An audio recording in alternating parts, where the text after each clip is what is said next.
is Jay DeShetler.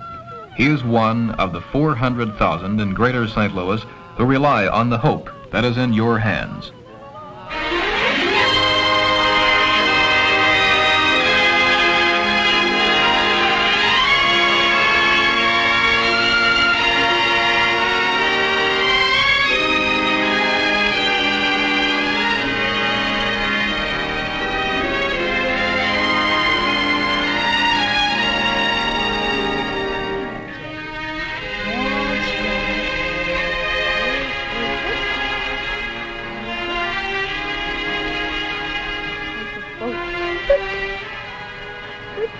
Jay, born with a 95% hearing loss, must learn to substitute sight and sound at St. Joseph's Institute for the Deaf. We're going to listen to some music. Shall we listen to some music? Sister Mariana has been working with Jay for about a year now, helping him tap unknown resources. Tell me when you hear. All right.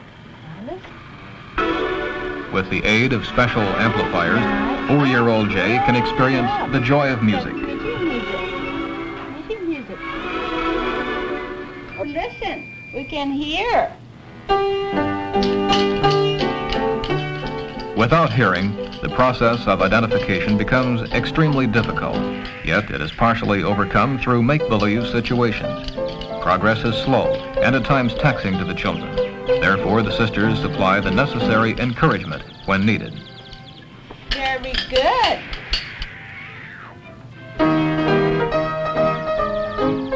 The extent of our dependence on hearing and speech is evident when you realize the difficulty a deaf child has in learning simple games like musical chairs.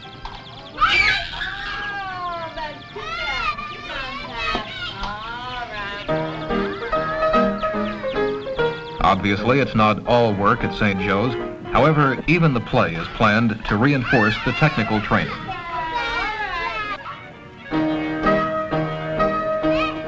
Each child takes his role seriously.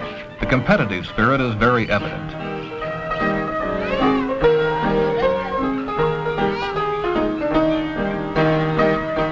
And competition often brings out spontaneous reactions, which have taken many hours of tongue drills and speech training to perfect. Very good. Natural phrases come painstakingly slow. You. That's right. You say it real pretty. Real pretty. All right, let's say this. Yet the accomplishments make all the work and frustrations worthwhile.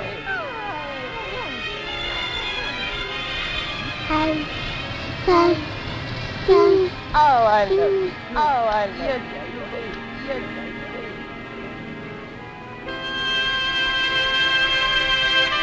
For some, the golden years are waiting years. However, thanks to your united fund plan, thousands of our senior citizens receive the care and treatment they need. Yes, idle hands usually find something to do.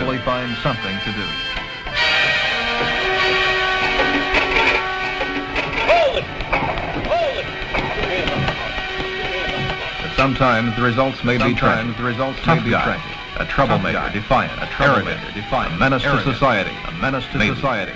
But still, there is hope.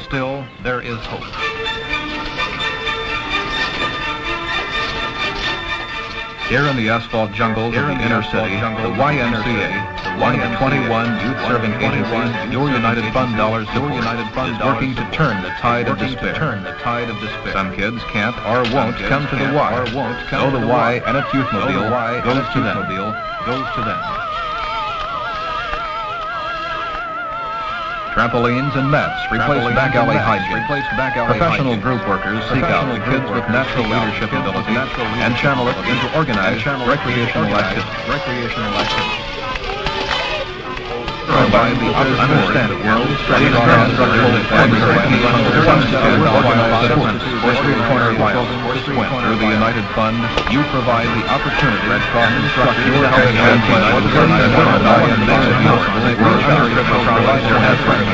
understanding and what do we do experiences that every brought reach out and provide necessary for the safe enjoyment of enjoyment today. With the helping hands and reach out any United Fund reported Ryan Youth will reach out and provide their answer and teenagers 37 missing from the United Fund provide the opportunity and instruction necessary for the safe enjoyment of the United Fund reported Ryan missing from home to provide an answer to the question you're looking for a runaway child. You can send the country 37,000 years of not too late to swim. And the United Fund supported YN Youthmobile reach out to provide an answer to the teenager's question, what do we do today? An answer which precludes any outbreak of destruction or lawlessness.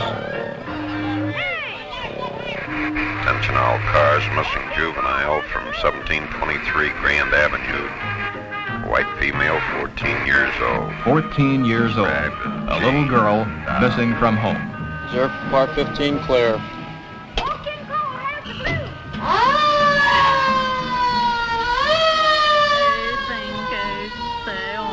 When you're looking for a runaway child, there's a sense of urgency. You hope and pray you're not too late. The Union Station is always the first stop in cases like this.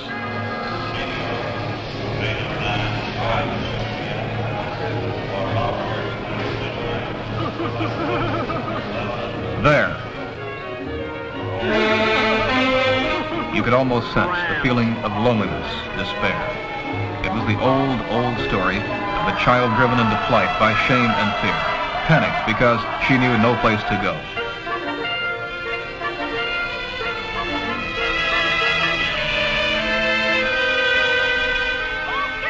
Fortunately, the girl's mother understood. Arrangements were made to bring her to the Salvation Army's Booth Memorial Hospital. Here, Jane will receive the care, treatment, and guidance she needs to pick up the pieces and rebuild her life. Companionship with others shortens the days. Finally, the delivery day is at hand.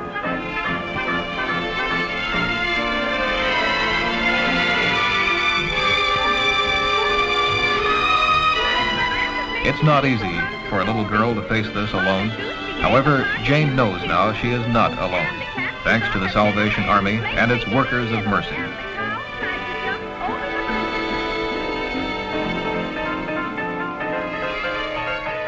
For this couple, unable to have children, it heralds a beginning. A happy, secure home lies ahead for little John. This couple will know the joy of parenthood, and John will have all the love and attention a child needs and deserves, thanks to family and children's service. Here's the way it figures with your one pledge. The United Fund multiplies the good you do many times over by adding hope to many lives. The United Fund subtracts grief from the lives of your troubled neighbors by dividing your one pledge in a fair and planned way among its 117 community service agencies. If you're one of the lucky ones, remember you can reach out and help Jay, the others you've seen, and the 400,000 who benefit most. They depend on you to provide the hope that is in your hands. You make a fair share pledge.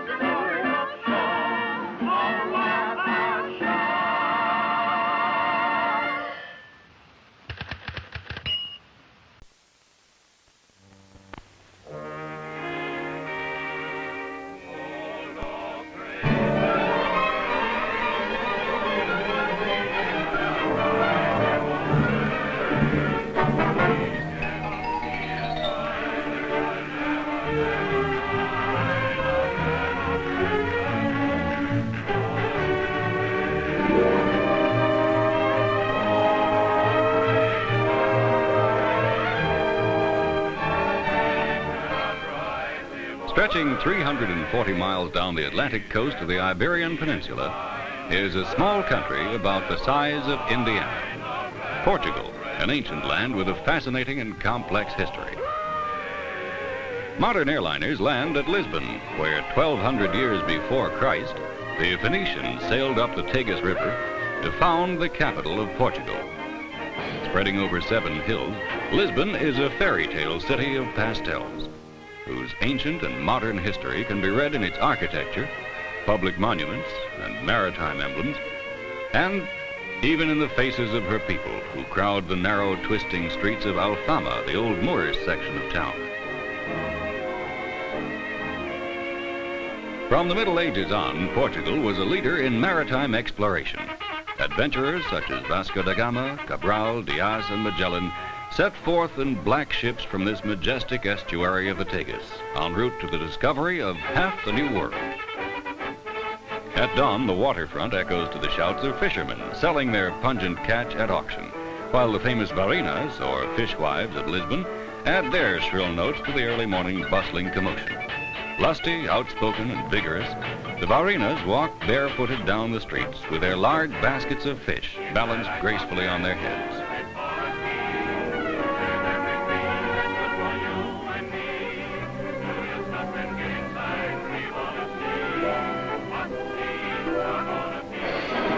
"40 miles from Lisbon is the Palacio de Pena, built by a German prince consort with a peculiar flair for originality. He indulged his fancy by mixing a variety of architectural forms: minarets, domes, turrets, towers, and Gothic arches. The result, a romantic or monstrous heap of stone, depending on your viewpoint.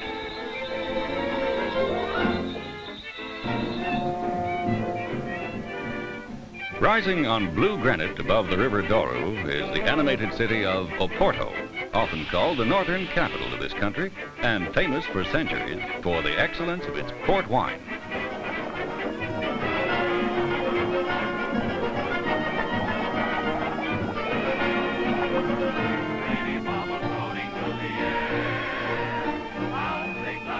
Graced with an ancient castle, the town of Guimarães is proudly called the cradle of the nation, for it was here that the first king of Portugal was born in the 12th century.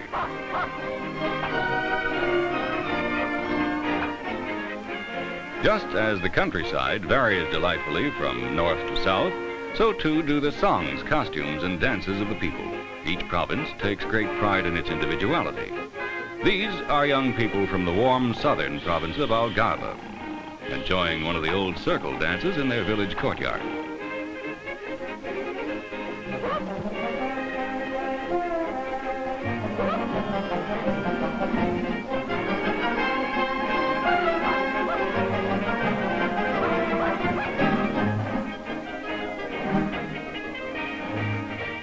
Portugal is primarily a farming country, 2/3 of her people being engaged in some form of agriculture. Thanks to the warm and moist climate, the land is exceedingly fertile. The most valuable crop is wheat. The Portuguese peasant still works and irrigates his land much as the Arabs did in biblical times.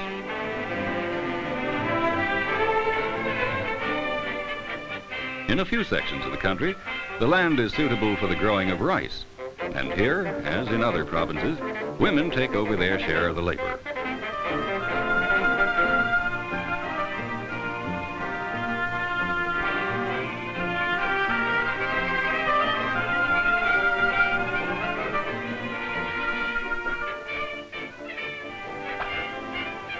The 3 principal rivers here are the Douro, Tagus, and Guadiana. Wherever possible, farmers make use of the rivers for transporting their produce to market. On Sundays, farmers don their best suits, hitch their donkeys to gaily painted carts, and set off for town, perhaps to a bullfight. The pace is leisurely, and there's no traffic problem in this serene country, where superhighways are still projects for the far-off future.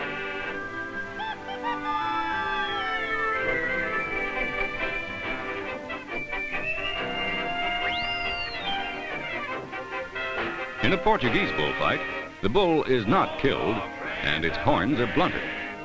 Most of the Portuguese prefer their cavaleiro, a horseman who engages the bull from a highly trained stallion. But just to please everyone, there's usually also a matador who fights on foot in Spanish style. Either way provides both danger and excitement for the crowd.